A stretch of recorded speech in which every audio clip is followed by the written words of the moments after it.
Kami dari kelompok 12 ingin menampilkan video yang berjudul Badan Usaha dan Keoperasian. Dan kami akan memperkenalkan diri. Perkenalkan, nama saya Fatia Mahara dengan NIM 0306241020. Dan perkenalkan, nama saya Yolanda Rika Panjaitan dengan NIM 0306243291. Dan perkenalkan, nama saya Suci Rahmadani dengan NIM 0306241026. Selamat menampilkan video kami. Dadah. Assalamualaikum warahmatullahi wabarakatuh.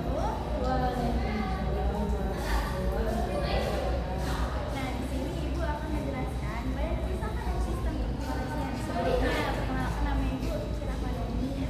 Halo semuanya. Nah, jadi kita akan membahas badan usaha dan sistem perkoperasian ya. Nah, jadi ada pengertian dari badan usaha. Jadi badan usaha ini adalah suatu organisasi atau tempat yang melakukan kegiatan ekonomi dengan cara mengelola sumber daya alam dan sumber daya manusia untuk menghasilkan barang atau jasa. Selanjutnya, barang dan jasa tersebut digunakan untuk memenuhi kebutuhan manusia dalam menjalankan kegiatan. Badan usaha biasanya untuk tujuan memperoleh keuntungan. Nah, adapun semua itu termasuk badan usaha karena melakukan kegiatan ekonomi. Nah, selanjutnya ada tujuan badan usaha. Nah, jadi tujuannya itu menghasilkan barang dan jasa untuk memenuhi kebutuhan masyarakat. Yang kedua, memperoleh keuntungan sebagai hasil dari kegiatan usaha. Yang ketiga, membuka lapangan pekerjaan bagi masyarakat. Dan yang terakhir, membantu meningkatkan perekonomian masyarakat di Asia Tenggara. Nah, selanjutnya dari jenis badan usaha itu ada beberapa. Yang pertama ada usaha perorangan, ada badan usaha milik swasta, lalu ada badan usaha milik negara atau BUMN.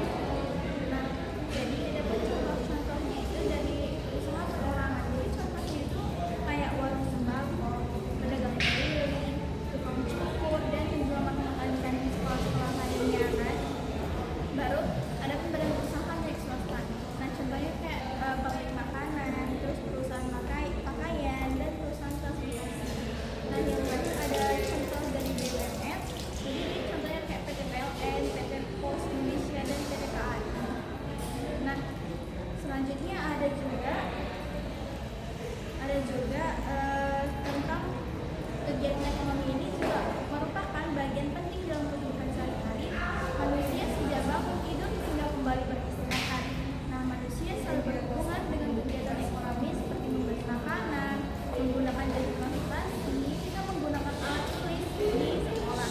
Semua kegiatan ini tersebut tidak lepas dari peran badan usaha yang memproduksi dan menyediakan barang maupun jasa. Nah, jadi di Indonesia ini terdapat berbagai bentuk badan usaha yang berperan dalam memenuhi kebutuhan masyarakat. Salah satunya seperti badan usaha yang sangat sesuai dengan nilai-nilai kebersamaan dan gotong royong adalah berkoperasi. Nah, jadi koperasi ini tidak hanya bertujuan untuk keuntungan, tetapi juga berusaha meningkatkan kesejahteraan anggota. Jadi materi tentang badan usaha ini dan sistem perkoperasi ini penting dipelajari sejak tingkat kita saat ini, yaitu madrasah ibtidaiyah. Dengan mempelajari materi ini, siswa diharapkan dapat memahami jenis usaha yang ada di sekitar mereka serta menunjukkan sikap rasa kerjasama, tanggung jawab, dan saling membantu. Oke, sekian dari Ibu. Assalamualaikum warahmatullahi wabarakatuh. Pagi anak-anak. Jadi hari ini kita belajar IPS mengenai koperasi ya. Jadi pengertian dari koperasi adalah badan usaha yang didirikan oleh sekelompok orang dengan tujuan untuk meningkatkan kesejahteraan. Jadi koperasi dikelola berdasarkan asas kekeluargaan dan gotong royong. Berbeda dengan badan usaha lain, koperasi lebih mengutamakan kepentingan anggota daripada keuntungan semata. Jadi selanjutnya ada tujuan koperasi. Jadi tujuan koperasi itu adalah yang pertama meningkatkan kesejahteraan anggota, yang kedua membantu memenuhi kebutuhan anggota, yang ketiga menunjukkan semangat kerjasama, dan yang terakhir adalah menghadirkan sikap tanggung jawab. Selanjutnya ada prinsip-prinsip koperasi. Jadi koperasi memiliki beberapa prinsip, yaitu yang pertama, keanggotaan bersifat sukarela dan terbuka. Yang kedua, pengelolaan dilakukan secara bersama. Yang ketiga, pembagian hasil usaha dilakukan secara adil. Dan yang terakhir, mengutamakan kebersamaan dan kekeluargaan. Baik anak-anak, mungkin selesai. Wassalamualaikum warahmatullahi wabarakatuh.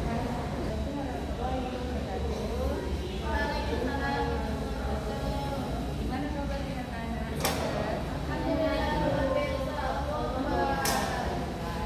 Jadi di sini kita membahas tentang sistem pengoperasian. Lalu ada juga tentang perbedaan badan usaha dan koperasi. Nah, jadi jenis koperasi berdasarkan bidang usahanya, koperasi dibedakan menjadi 4. Yang pertama ada koperasi konsumsi, lalu yang kedua ada koperasi simpan pinjam, lalu yang ketiga ada koperasi produksi. Nah, lalu yang terakhir ada koperasi sekolah. Jadi yang dimaksud dengan koperasi konsumsi yaitu menyediakan barang kebutuhan sehari-hari bagi anggota. Lalu yang dimaksud dengan sistem koperasi simpan pinjam yaitu koperasi yang melayani kegiatan menabung dan meminjam uang. Lalu juga ada koperasi produksi yaitu koperasi yang membantu anggotanya dalam menghasilkan dan menjual produk. Nah, yang terakhir yaitu koperasi yang berada di lingkungan sekolah untuk melayani siswa serta guru. Ya, kita masuk ke koperasi sekolah sendiri. Jadi biasanya menjual apa aja biasanya koperasi di sekolah itu? Ya, nah, koperasi ini untuk melatih siswa untuk belajar menjadi guru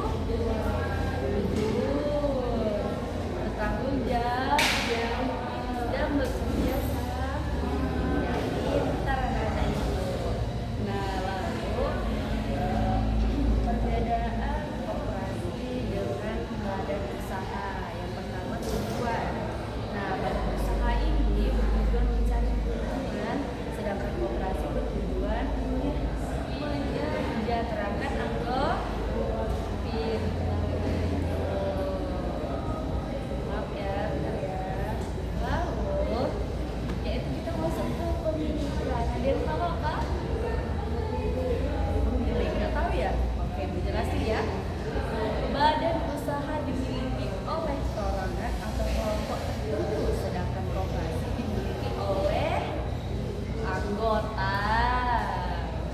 Nah, kita masuk ke pengelolaan. Nah, badan usaha dikelola oleh pemilik, sedangkan koperasi dikelola secara bertransaksi. Ya, kita cukup sekian dan ibu senang kan? Senang nggak belajar sama ibu? Senang. Terima kasih. Akhiri ya. Assalamualaikum warahmatullahi wabarakatuh. Nah, teman-teman semua udah lihat video kami kan? Nah, jangan lupa subscribe, oke? Kami akhiri. Wassalamualaikum warahmatullahi wabarakatuh. Dadah.